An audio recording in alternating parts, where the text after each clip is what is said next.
प्रिय विद्यार्थियों, मैं प्रदीप सोनी, वरिष्ठ अध्यापक सामाजिक विज्ञान, राजकीय उच्च माध्यमिक विद्यालय अकबरपुर, आपका पुनः व्हाट्सएप ग्रुप में हार्दिक अभिनंदन करता हूं। आप लोगों की मांग पर माध्यमिक शिक्षा बोर्ड राजस्थान की कक्षा 10वीं की पाठ्य पुस्तक और सिलेबस के अनुसार आज एक नया टॉपिक हम पढ़ेंगे और उस टॉपिक का नाम है खिलजी वंश। सन 1290 से सन 1320 तक इस वंश का भारत पर शासन रहा। इस टॉपिक को समझाने के लिए मैंने प्रश्नों की सहायता ली है। कुछ ऑब्जेक्टिव टाइप या अति लघुरात्मक टाइप क्वेश्चन बनाए हैं और उन क्वेश्चनों से पूरे सिलेबस को कवर करने की कोशिश करी है। आप इन प्रश्नों के माध्यम से वार्षिक परीक्षा में अच्छे से अच्छे अंक प्राप्त कर सकते हैं। तो चलो पढ़ते हैं खिलजी वंश। हमारा इस टॉपिक में सबसे पहला क्वेश्चन है, खिलजी वंश की स्थापना किसने व कब की? इसका उत्तर है, खिलजी वंश की स्थापना जलालुद्दीन फिरोज खिलजी ने सन 1290 में की। हमारा अगला क्वेश्चन है, जलालुद्दीन फिरोज खिलजी किसकी हत्या करवाकर सुल्तान बना था? इसका उत्तर है, जलालुद्दीन फिरोज खिलजी गुलाम वंश का शासक था क्यूमर्स, और क्यूमर्स की हत्या करवाकर वह खिलजी वंश का शासक बना। मैं आपको इसके बारे में विशेष रूप से बता दूं, एक राजा था जिसका नाम आपने अपनी पाठ्य पुस्तक में पढ़ा है, बड़ा प्रसिद्ध था, बलबन। बलबन की मृत्यु के बाद क्यूमर्स शासक बना।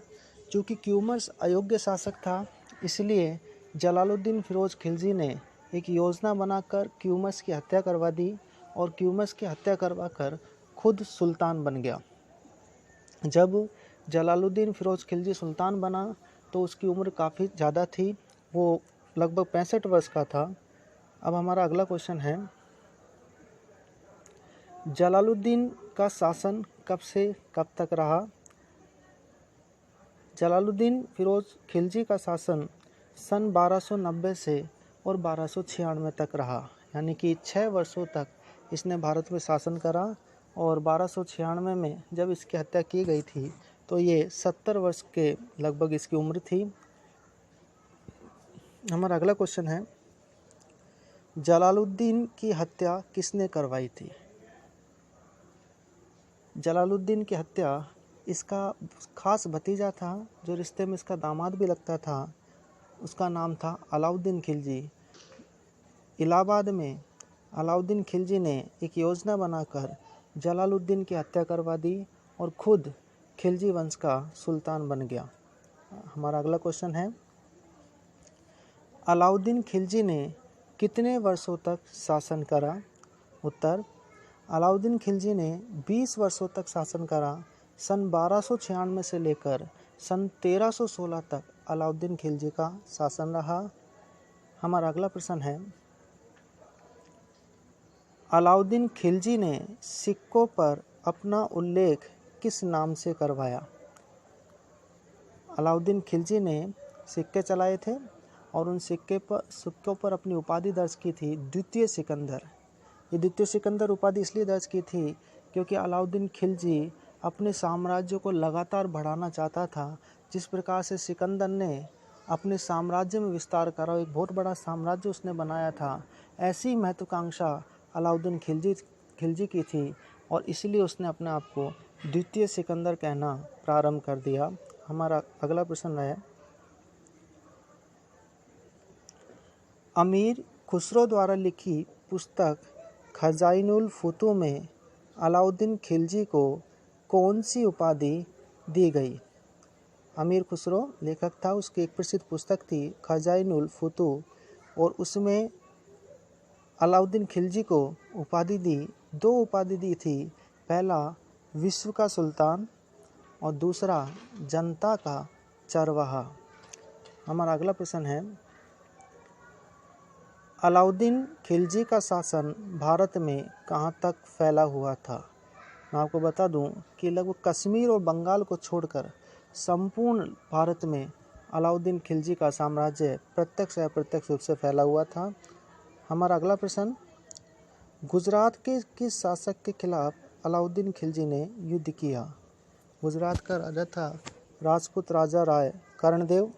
राजपूत राजा राय कर्णदेव से इसका युद्ध हुआ और उस युद्ध में अलाउद्दीन खिलजी विजयी रहा। इसी टॉपिक का अगला क्वेश्चन है, गुजरात विजय से अलाउद्दीन खिलजी को क्या मिला? गुजरात विजय अलाउद्दीन खिलजी के शासनकाल की एक महत्वपूर्ण विजय है, क्योंकि इस युद्ध से उसको एक अपार धन संपदा प्राप्त हुई और उसी धन संपदा का प्रयोग करके उसने अपने साम्राज्य का विस्तार करा। नेक्स्ट क्वेश्चन,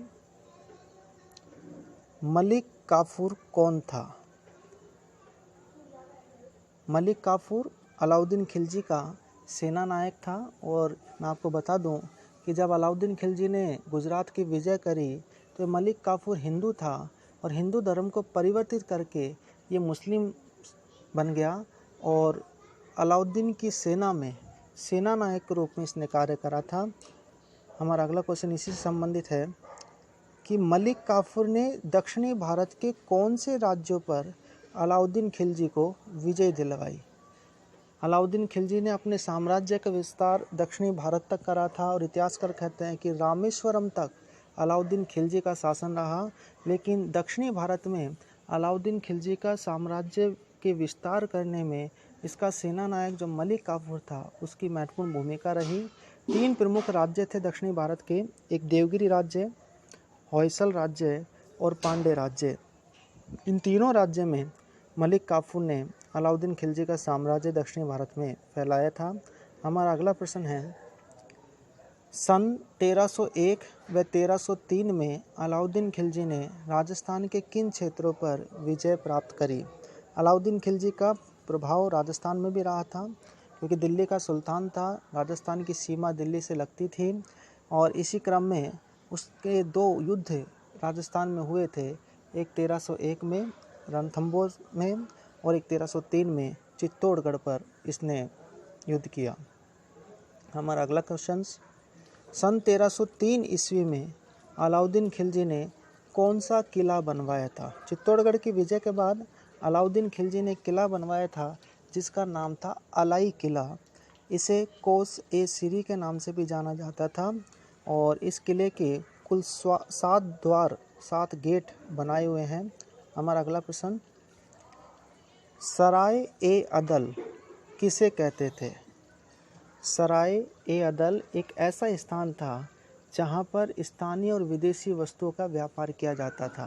जिस प्रकार से हम बाजार जाते हैं, वस्तुओं को खरीदते हैं और बेचते हैं, उसी क्रम में भी खिलजी शासन वंश में एक स्थान था जिसको बोलते थे सराय अदल। एक प्रकार का बाजार था जहां स्थानीय और विदेशी वस्तुओं का क्रय विक्रय किया जाता था।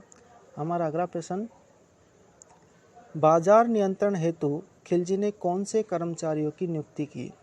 अलाउद्दीन खिलजी के शासन व्यवस्था की सबसे महत्वपूर्ण विशेषता उसका बाजार नियंत्रण, बाजार प्रशासन प्रणाली था और बाजार पर नियंत्रण करने के लिए अलाउद्दीन खिलजी ने 3 प्रमुख कर्मचारियों की नियुक्ति करी। पहला का नाम था सहाना, इसको दंडाधिकारी भी कहा जाता था। बाजार का दरोगा के नाम से भी इसे जाना जाता था। जैसे एक थाने का इंचार्ज थानेदार होता है और उस पूरे थाने के क्षेत्र का नियंत्रण उसके अधीन रहता है, कानूनों की पालना उसके द्वारा करवाई जाती है, उसी प्रकार से सहाना भी एक पद था जो कि बाजार का दरोगा कहा जाता था और बाजार में नियमों और कानूनों की पालना उसी के द्वारा करवाई जाती थी। दूसरा जो पद था वो था महोत्सव।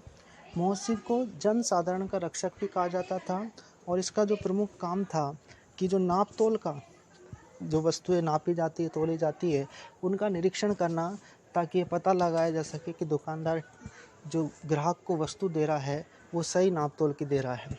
तीसरा जो पद था वो था बरीद ए मुमालिक। बरीद ए मुमालिक जिसको एक गुप्तचर अधिकारी भी कहा जाता था और बाजार संबंधित समस्त जो गुप्त सूचना थी वो सुल्तान तक इसी के द्वारा पहुंचाई जाती थी।